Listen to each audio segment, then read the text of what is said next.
بسم اللہ الرحمن الرحیم۔ السلام علیکم۔ امیر المومنین حضرت عمر بن خطاب رضی اللہ عنہ نے ایک مرتبہ شدید سرد اور تاریک رات میں ایک جگہ آگ روشن دیکھی، چنانچہ آپ وہاں تشریف لے گئے۔ جلیل القدر صحابی حضرت عبد الرحمن بن عوف رضی اللہ عنہ بھی ہمراہ تھے۔ حضرت عمر رضی اللہ عنہ نے وہاں ایک عورت کو دیکھا جس کے 3 بچے زارو قطار رو رہے تھے۔ ایک بچہ کہہ رہا تھا، امی جان ان آنسوؤں پر رحم کھاؤ اور کچھ کھانے کو دو۔ دوسرا بچہ روتے ہوئے یہ کہہ رہا تھا، امی جان لگتا ہے کہ شدت بھوک سے جان نکل جائے گی۔ تیسرا بچہ التجا کر رہا تھا، امی جان کیا موت کی آغوش میں جانے سے پہلے ہمیں کھانے کو کچھ مل جائے گا؟ حضرت عمر بن خطاب رضی اللہ عنہ آگ کے پاس بیٹھ گئے اور اس عورت سے پوچھا، اے اللہ کی بندی، تیرے اس حال کا ذمہ دار کون ہے؟ اس عورت نے جواب دیا،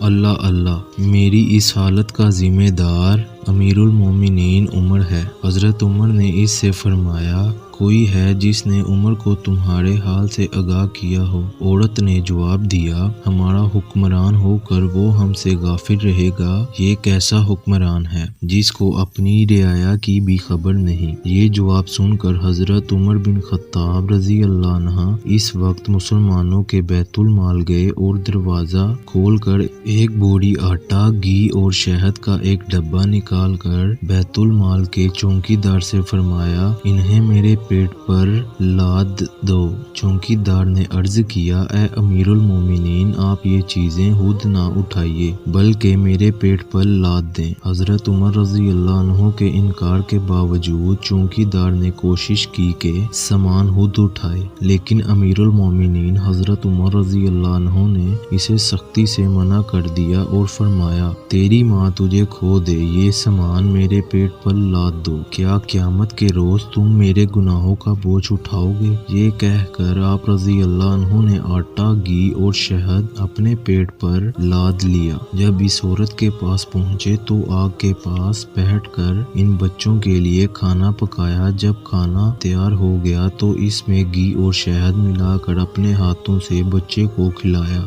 یہ منظر دیکھ کر ان یتیم بچوں کی ماں کہنے لگی، اللہ کی قسم تم منصب خلافت کے عمر سے کہیں زیادہ حقدار اور اہل ہو۔ حضرت عمر رضی اللہ عنہ نے اس سے فرمایا، اے اللہ کی بندی، کل عمر کے پاس جانا، وہاں میں ہوں گا اور تمہاری معاملات کے متعلق اس سے سفارش کروں گا۔ یہ کہہ کر حضرت عمر رضی اللہ عنہ واپس آئے اور ایک چٹان کے پیچھے بیٹھ کر ان بچوں کو دیکھنے لگے۔ حضرت عبد الرحمن بن عوف رضی اللہ عنہ نے کہا، امیر المومنین واپس چلتے ہیں کیونکہ رات بہت سرد ٹھنڈی ہے۔ حضرت عمر رضی اللہ عنہ نے فرمایا، اللہ کی قسم میں اس وقت تک یہاں سے نہ جاؤں گا جب تک ان بچوں کو ہنستا ہوا نہ دیکھ لوں، جیسے میں نے آتے ہوئے انہیں روتے دیکھا تھا۔ جب اگلے روز سورج طلوع ہوا تو ان بچوں کی ماں دربار خلافت میں حاضر ہوئی۔ اس نے دیکھا کہ حضرت علی مرتضیٰ اور حضرت عبداللہ بن مسعود رضی اللہ عنہما کے درمیان ایک شخص بیٹھا ہے اور دونوں صحابہ اسے امیر المومنین کہہ کر مخاطب کر رہے ہیں، اور یہ درمیان والا وہی شخص ہے جس نے گزشتہ رات